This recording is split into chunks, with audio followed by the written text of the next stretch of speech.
Harry and Amanda Mallory had spent most of their 20s building a life many would envy. They had love, a charming little home in the suburbs of Vermont, and dreams that reached far into the future, dreams that, above all else, centered around family.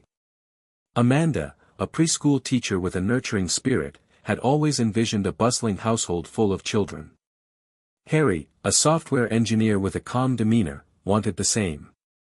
After 2 years of marriage, they decided to try for a baby. But months turned into years, and Amanda's womb remained silent. They saw specialists. They tracked ovulation cycles. They endured hormone injections, blood draws, and invasive procedures. The final verdict was a cruel one: Amanda might never conceive. The doctor called it unexplained infertility, as if giving it a name made it easier to swallow. Amanda fell into a quiet depression. She still taught her students with warmth, but Harry could see the grief in her eyes when she thought he wasn't looking. The house, once filled with laughter and plans, now echoed with a stillness that bordered on sadness.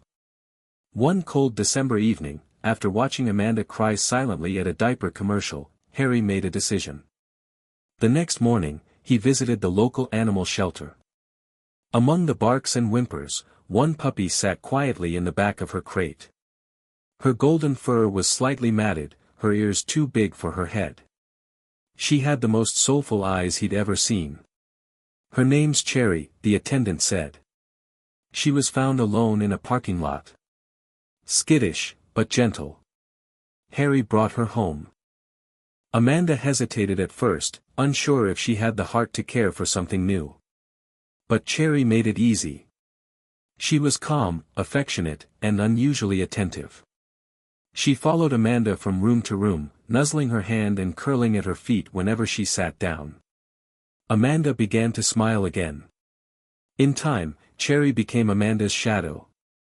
She walked with her to the mailbox, waited outside the shower, and never slept more than 2 feet from her side. Amanda joked that Cherry was her Velcro pup, but in truth, their bond ran deeper than either of them realized. 3 years passed.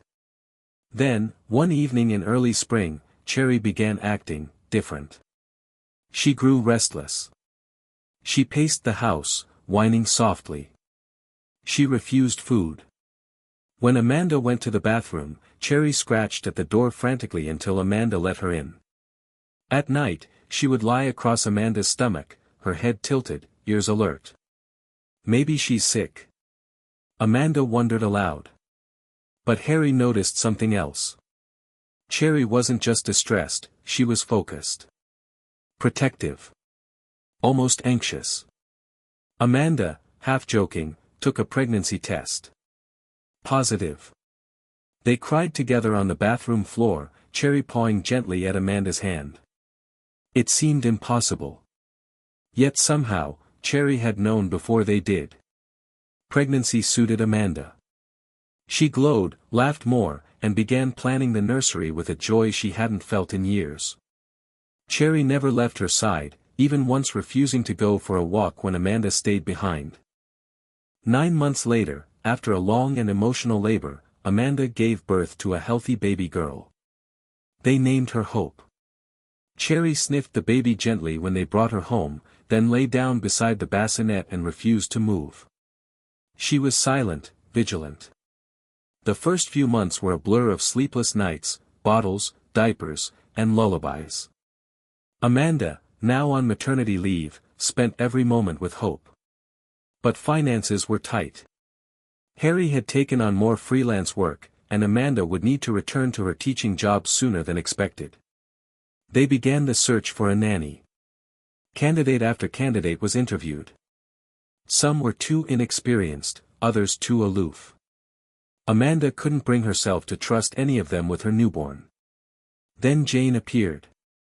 Jane had been Amanda's friend since college. They had once lived together, traveled together, and shared everything from secrets to heartbreaks.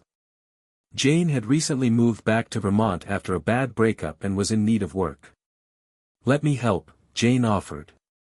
"I know Hope. I know you. It'll be easy." Amanda felt a weight lift from her shoulders. What better solution than someone she already trusted?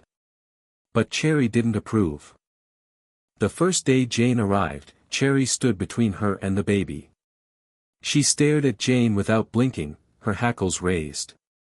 Jane laughed it off, trying to pet her, but Cherry growled, low and deep. "She's never done that before," Amanda said, embarrassed. They chalked it up to overprotectiveness and began locking Cherry in the kitchen during Jane's visits. But Cherry grew worse. She howled when Hope cried. She scratched at the nursery door until her paws bled. She barked at nothing in the corners of the room. Every time Jane entered the house, Cherry would snarl, tail rigid. Jane began to complain. "Amanda, I'm worried. What if she snaps? What if she bites the baby?" Amanda was torn. Cherry had been their guardian angel. But Jane had a point.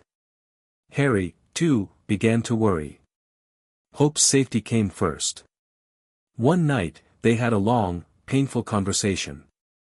"Maybe it's time," Harry said. "She's changed. We can't risk it." Amanda sobbed into his chest. "She saved me once, Harry. How can I give her away?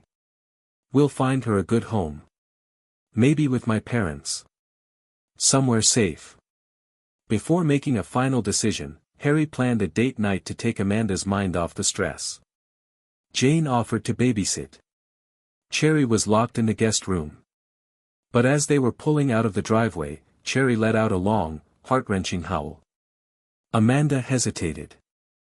"Maybe we shouldn't go. We need this," Harry insisted. "One night. She'll be fine." They made it through dinner. Laughed. Toasted. Tried to feel normal again. Then Harry's phone rang. "Jane. You need to come home. Now. Your dog's gone crazy. She tried to bite me. I had to barricade the door." They raced home. Jane was waiting on the porch, shaking. Hope was crying inside. Cherry was no longer in the guest room. She was pacing near the baby's crib, eyes locked on the door. Jane left quickly, muttering curses about dangerous animals. Amanda noticed something strange. The moment Jane stepped off the porch, Cherry relaxed. Her posture softened. She licked Hope's toes gently. That night, Harry couldn't sleep. Something wasn't right. Then he remembered the cameras. He had installed a home security system months ago. Motion activated. Quiet. Reliable. Harry sat in his office, scrolling through the footage. He watched Jane feed Hope, change her, sing lullabies. Then came the final clip. Jane checking her phone. Locking the front door. Reaching into her bag. What she pulled out made Harry's blood freeze. A small hidden camera. She positioned it near the crib. Moments later, Cherry burst into the room, barking wildly, knocking the device over. Jane tried to shove the dog away, but Cherry lunged, not to bite, but to stop her.